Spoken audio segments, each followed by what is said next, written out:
নমস্কাৰ আজিৰ ভিডিঅ'ত আমি ক্লাছ 10 মেথছৰ অনুশীলনী 12.3 কুৱেশ্যন নম্বৰ 1 পৰা সমাধান কৰিবলৈ লৈছোঁ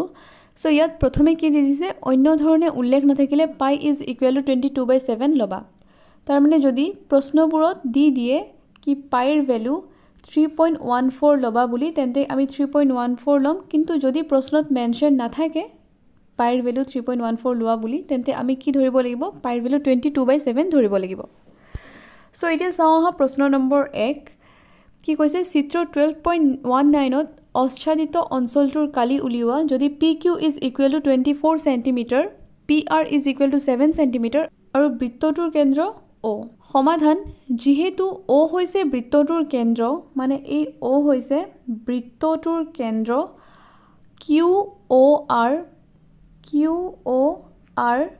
হৈছে ব্যাস এই QOR টো আমাৰ কি ব্যাস আৰু ট্ৰায়াঙ্গল QPR এটো Q এটো P এটো R ট্ৰায়াঙ্গল QPR এটা ত্ৰিভুজ যাৰ P কোণটো সমকোণ এই এংগল P টো সমকোণ হয় যেহেতু অৰ্ধবৃত্তস্থ কোণ সমকোণ এতিয়া QPR সমকোণী ত্ৰিভুজত আমি পাও এইটো QPR এই সমকোণী ত্ৰিভুজত আমি এংগল P টো যদি 90 ডিগ্ৰী হয় তেন্তে আমি এই পাৰ্টটো কি বুলি জানো উচ্চতা এই পাৰ্টটো ভূমি আৰু এইটো হৈছে আমাৰ অতিভুজ গতিকে কি হ'ব QR square is equal to OP square plus PR square দেখা পাইছে QR square is equal to QP square plus PR square যেটো আমি পাইথাগোৰাছৰ উপপাদ্যৰ পৰা পাও তাৰ পাছত QR is equal to root over QP ৰ ভ্যালু আমি জানো 24 হোল স্কয়াৰ প্লাস PR ৰ ভ্যালু আমি জানো 7 হোল স্কয়াৰ তেন্তে QR is equal to root over 24 স্কয়াৰক আমি কি কৰিব পাৰো 576 জানো গতিকে 24 স্কয়াৰ ঠাইত আমি 576 বহুৱালো প্লাস 7 স্কয়াৰ ভ্যালু আমি জানো 49 তো এতিয়া QR is equal to root over 576 plus 49 কৰিলে আমি কিমান পাও root over 625 আকৌ আমি জানো root over 625 কাৰ ভ্যালু 25 ৰ ভ্যালু গতিকে QR is equal to আমি কিমান পালো 25 আৰু ইয়াত দেখা পাবা এই QR টো যেহেতু কেন্দ্ৰৰ মাজেৰে গৈছে গতিকে QR টো কি হ'ব ব্যাস তাৰ মানে QR ৰ যদি আমি আধা লওঁ তেন্তে হেতু আমি কি পাম ব্যাসাৰ্ধ পাম সেই কাৰণে বৃত্তৰ ব্যাসাৰ্ধ R is equal to QR/2 যেটো QR ভ্যালু 25/2 সেন্টিমিটাৰ স্কয়াৰ এতিয়া অৰ্ধবৃত্তৰ কালি কিমান হ'ব half into pi r square তাৰ মানে আমি জানো বৃত্তৰ কালি পাই r স্কয়াৰ আৰু যেহেতু আমি অৰ্ধবৃত্তৰ কালি উলিয়াব লৈছো গতিকে অৰ্ধবৃত্ত হোৱাৰ কাৰণে আমি কি কৰিম আধা মানে হাফ এটা পূৰণ কৰিম বৃত্তৰ কালিৰ লগত সো হেতুৱে হ'ব আমাৰ অৰ্ধবৃত্তৰ কালি half into pi r square so হাফৰ ঠাইত হাফ পাইৰ ঠাইত 22/7 ইনটু r ৰ ঠাইত কিমান 25/2 হোল স্কয়াৰ তাৰ পিছত এতিয়া 2 দি 22 ক আমি কিমান বাৰ কাটিব পাৰো 11 টাইমছ সো 11/7 সো 11/7 এই 25/2 হোল স্কয়াৰক আমি দুবাৰ লিখিব পাৰো 25/2 ইনটু 25/2 তাৰ পিছত এই গুটেখিনি ইনটু কৰাৰ পিছত আমি কিমান পাও 6875 ডিভাইডেড বাই 28 সেন্টিমিটাৰ স্কয়াৰ এতিয়া QPR সমকোণী ত্ৰিভুজৰ কালি আমি জানো যদি এটা ত্ৰিভুজৰ এই এংগল P টো সমকোণ হয় আৰু এটো Q আৰু R হয় তেন্তে ইয়াত আমি সমকোণী ত্ৰিভুজৰ কালি আমি কি জানো হাফ ইনটু ভূমি ইনটু উন্নতি ভূমিটো আমি কিমান জানো PR আৰু উন্নতিটো হৈছে QP হাফৰ ঠাইত হাফ PR ৰ ভ্যালু 7 আৰু PQ ৰ ভ্যালু 24 সেন্টিমিটাৰ স্কয়াৰ গতিকে আমি সমকোণী ত্ৰিভুজৰ কালি কিমান পালো 84 সেন্টিমিটাৰ স্কয়াৰ এতিয়া আমাক আচ্ছাদিত অঞ্চলটোৰ কালি উলিয়াব লাগে যেহেতু গতিকে আমি কি কৰিম অৰ্ধবৃত্তৰ কালি বিয়োগ ত্ৰিভুজ QPR ৰ কালি আচ্ছাদিত অঞ্চলৰ কালি মানে এই কালাৰ কৰা পাৰ্টটোৰ কালি উলিয়াব লাগে গতিকে আমি যদি এই অৰ্ধবৃত্তৰ কালিৰ পৰা এই ত্ৰিভুজৰ কালিটো বিয়োগ কৰি দিও তেন্তে আমি এই কালাৰ কৰা পাৰ্টটো পাই যাম প্ৰথমে আমি কি কৰিম অৰ্ধবৃত্তৰ কালিটো লম RQP এই কমপ্লিট অৰ্ধবৃত্তৰ কালিৰ পৰা আমি এই ত্ৰিভুজটো মাইনাস কৰিম তেতিয়া এইখিনি পাৰ্ট পাম চাও হা সো আমি অৰ্ধবৃত্তৰ কালি কিমান পাইছিলো 6875 ডিভাইডেড বাই 28 মাইনাস এতিয়া ত্ৰিভুজ QPR ৰ কালি কিমান 84 সেন্টিমিটাৰ মাইনাস 84 কৰা হল সো কিমান হ'ব এতিয়া এই গুটেখিনি মাইনাস কৰাত আচ্ছাদিত অঞ্চলৰ কালি আমি কিমান পালো 4523 ডিভাইডেড বাই 28 সেন্টিমিটাৰ স্কয়াৰ সো গতিকে আমাৰ আচ্ছাদিত অঞ্চলটোৰ কালি আমি পালো 4523 divided by 28 centimeter square. The question number 2 চাওঁ আহা চিত্ৰ 12.20 আচ্ছাদিত অঞ্চলটোৰ কালি নিৰ্ণয় কৰা যদি O কেন্দ্ৰযুক্ত ঐক্যকেন্দ্ৰিক বৃত্ত দুটাৰ ব্যাসাৰ্ধ ক্ৰমে 7 cm আৰু 14 cm আৰু এংগল AOC কিমান হয় 40 ডিগ্ৰী সো প্ৰথমে আমি এটো বুজিব লাগিব ঐক্যকেন্দ্ৰিক বৃত্ত মানে কি ঐক্যকেন্দ্ৰিক বৃত্ত মানে হৈছে এনেকুৱা এটা বৃত্ত য'ত এটা কেন্দ্ৰ থাকিব কিন্তু বৃত্ত কি থাকিব তাতে দুটা থাকিব আৰু আচ্ছাদিত অঞ্চলৰ কালি আমাক উলিয়াব লাগে তাৰ মানে এই ডাৰ্ক পাৰ্টটো উলিয়াব লাগে তো প্ৰথমে যদি আমি কি কৰো এই ডাঙৰ বৃত্তকলাৰ এই ডাঙৰ ব্যাসাৰ্ধযুক্ত বৃত্তটোৰ বৃত্তকলা উলিয়াই লওঁ তাৰ পাছত এই সৰু বৃত্তটোৰ সৰু ব্যাসাৰ্ধযুক্ত বৃত্তকলা উলিয়াই লওঁ তেন্তে আমি কি কৰিব পাৰিম ডাঙৰ বৃত্তকলাৰ পৰা সৰু বৃত্তকলাটো যদি আমি বিয়োগ কৰি দিও তেন্তে আমি এই ডাৰ্ক পাৰ্টটো পাই যাম সো ফাৰ্স্ট কি কৈছে আমাক এই সৰু বৃত্তটোৰ ব্যাসাৰ্ধ 7 cm আৰু ডাঙৰ বৃত্ত এইটো ডাঙৰ বৃত্ত ইয়াৰ ব্যাসাৰ্ধ কৈছে 14 cm সো ইয়াত বহিবৃত্তৰ ব্যাসাৰ্ধ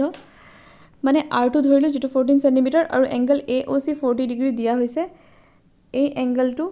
40 ডিগ্ৰী দিয়া হৈছে তাৰ মানে কি কৈছে অৰ্থাৎ বৃত্তকলাৰ কোণ থিতাটো কিমান 40 ডিগ্ৰী হয় সো অন্তবৃত্তৰ ব্যাসাৰ্ধ যে তোমাৰ সৰু বৃত্তৰ ব্যাসাৰ্ধ r1 ধৰি 7 cm গতিকে BOD বৃত্তকলাটোৰ কালি BOD এই বৃত্তকলাটোৰ কালি আমি কেনেকৈ উলিয়াও BOD এই বৃত্তকলাটোৰ কালি আমি কেনেকৈ উলিয়াম আমি জানো বৃত্তকলাৰ কালি θ/360 * পাই r স্কয়াৰ তাৰ মানে থিটাৰ ঠাইত 40 লিখিম 360 লিখিম পাই ঠাইত 22/7 আৰু r ৰ ভ্যালু আমি কিমান লিখিম এই পাৰ্টটো যদি 7 cm গতিকে আমি যেহেতু সৰু বৃত্তকলাৰ কালি উলিয়াই আছো গতিকে 7 cm ধৰি বৃত্তকলাৰ কালিটো উলিয়াম এটা দেখা পাবা BOD বৃত্তকলাটোৰ কালি θ/360 * পাই r1 square so angle BOD যেটো 40 ডিগ্ৰী হয় আৰু 360 ঠাইত 360 লিখিলো পাই ঠাইত পাইয়ে ৰাখিলো আৰু r1 ৰ ঠাইতো আমি r1 এ ৰাখিলো তাৰ পাছত আকৌ AOC বৃত্তকলাটোৰ কালি তাৰমানে ডাঙৰ বৃত্তটোৰ কালি তো তাতো আমি এংগল AOC যেটো 40 ডিগ্ৰী পাম দেখা পাম এটা দেখিব পাবা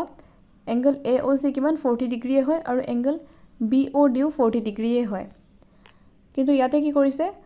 r ৰ ভ্যালু কিন্তু ইয়াত কি কৰিছে r ৰ ভ্যালু চেঞ্জ কৰা নাই মানে r2 ৰ ভ্যালু ওপৰতো আমি r1 ৰ ভ্যালু r1 এ ৰাখিছো ভ্যালু বহুৱাই দিয়া নাই তাৰ পিছত আমি ইয়াতো কিমান পালো 1/9 * পাই r2 স্কয়াৰ therefore আচ্ছাদিত অঞ্চলৰ কালি আমি কেনেকৈ উলিয়াম AOC বৃত্তকলাৰ কালি বিয়োগ BOD বৃত্তকলাৰ কালি তো AOC বৃত্তকলাৰ কালি আমি কিমান পাইছিলো 1/9 পাই r2 স্কয়াৰ মাইনাস BOD বৃত্তকলাৰ কালি আমি 1/9 * পাই r1 স্কয়াৰ তাৰ পিছত 1/9 ৰ ঠাইত 1/9 থাকিলে আৰু পাই ঠাইত পাই আৰু r2 square minus r1 স্কয়াৰৰ formula আমি জানো r2 + r1 * r2 - r1 কাৰণ এটো হৈছে a স্কয়াৰ মাইনাস b স্কয়াৰৰ ফৰ্মুলা যেটো আমি কিমান জানো a + b * a - b তো সেই হিচাপে r2 square minus r1 স্কয়াৰৰ formula আমি কিমান বহাব পাৰিম r2 + r1 * r2 - r1 এতিয়া 1/9 * পাই ঠাইত 22/7 আমি বহুৱালো তাৰ পিছত r2 মানে ডাঙৰ বৃত্তটোৰ আমি ব্যাসাৰ্ধ কিমান পাইছিলো 14 আৰু সেই কাৰণে 14 বহুৱালো আৰু r1 কিমান আছিল সৰু বৃত্তটোৰ ব্যাসাৰ্ধ যেটো 7 আছিল তো আমি ইয়াত কিমান বহুৱালো 14 + 7 * 14 - 7 তাৰ পিছত 1/9 ৰ 1/9 22/7 ৰ 22/7 14 + 7 কিমান 21 14 - 7 কিমান হল 7 cm স্কয়াৰ গতিকে এই গুটেইখিনি ইনটু কৰাৰ পিছত আমি কিমান পালো 154 / 3 cm স্কয়াৰ গতিকে আচ্ছাদিত অঞ্চলটোৰ কালি কিমান 154/3 cm স্কয়াৰ তাৰ মানে যি পাৰ্টটো ৰং কৰা হৈছিল তাৰ মানে আমি আচ্ছাদিত মানে এই অংশটোৰ কালি উলিওৱা হ'ল আমাৰ কোৱেশ্চন নম্বৰ 3 কি কৈছে চিত্ৰ 12.21 ত আচ্ছাদিত অঞ্চলটোৰ কালি নিৰ্ণয় কৰা যদি 14 cm বাহুৰ ABCD এটা বৰ্গক্ষেত্ৰ আৰু APD আৰু BPC অৰ্ধবৃত্ত হয় সমাধান ABCD বৰ্গৰ বাহু A = 14 cm তাৰ মানে ইয়াতে দেখা পাবা ইয়াত কি কৈছে এই ABCD এইটো এটা বৰ্গ হয় য'ত আমাৰ অৰ্ধবৃত্ত দিয়া হৈ আছে আৰু এই বৰ্গটোৰ এটা বাহু কিমান 14 cm আমি কি জানো বৰ্গৰ যদি এটা বাহু 14 cm হয় আন তিনিটা বাহুৰ জোখো কিমান হ'ব 14 cm হ'ব কাৰণ এটা বৰ্গৰ গুটেই কেইটা বাহু সমান হয় আটাইকেইটা বাহু সমান হোৱাৰ বাবে আমি ABCD বৰ্গৰ কালি কিমান উলিয়াম a স্কয়াৰ ফৰ্মুলা লিখিলো আৰু a ৰ ঠাইত আমি কিমান দিলো 14 স্কয়াৰ সো 14 স্কয়াৰ কৰিলে আমি কিমান পাম 196 cm স্কয়াৰ এতিয়া প্ৰত্যেক অৰ্ধবৃত্তৰ ব্যাস বৰ্গৰ বাহু এতিয়া প্ৰত্যেক অৰ্ধবৃত্তৰ ব্যাস = বৰ্গৰ বাহু ব্যাস মানে কি যেটো কেন্দ্ৰৰ মাজেৰে যায় সো আমি ধৰি লওঁ এটো যদি এটা অৰ্ধবৃত্ত হয় তেন্তে ইয়াতো কেন্দ্ৰ থাকিবই সো কেন্দ্ৰৰ মাজেৰে যোৱা গতিকে এটোৰ আৰু ইয়াৰ যোগটো কিমান আছিল 14 সেন্টিমিটাৰ থকা বাবে আমি ব্যাসটো কিমান ধৰিলো 14 সেন্টিমিটাৰ সো ব্যাস যেহেতু 14 সেন্টিমিটাৰ তো প্ৰত্যেক অৰ্ধবৃত্তৰ ব্যাসাৰ্ধ r কিমান 14/2 তাৰ মানে 7 সেন্টিমিটাৰ তাৰ মানে এই কেন্দ্ৰৰ পৰা এই পাৰ্টটো 7 সেন্টিমিটাৰ তাৰ মানে এই অৰ্ধবৃত্ত দুটাৰ ব্যাসাৰ্ধ কিমান 7 সেন্টিমিটাৰ এতিয়া কি কৈছে therefore প্ৰত্যেক অৰ্ধবৃত্ত ব্যাসাৰ্ধ 7 সেন্টিমিটাৰ হলে দুটা অৰ্ধবৃত্তৰ কালি কিমান হ'ব আমি জানো অৰ্ধবৃত্তৰ কালিৰ formula half into pi r square ইয়াত যেহেতু দুটা অৰ্ধবৃত্ত আছে গতিকে আমি 2 into half into pi r square লিখিম তাৰ পাছত আকৌ কি হ'ব 2 আৰু হাফৰ টু কেনসেল হৈ কি থাকিব অনলি পাই r স্কয়াৰ পাই থা 22/7 আৰু r ৰ ভ্যালু আমি 7 পাইছোৱে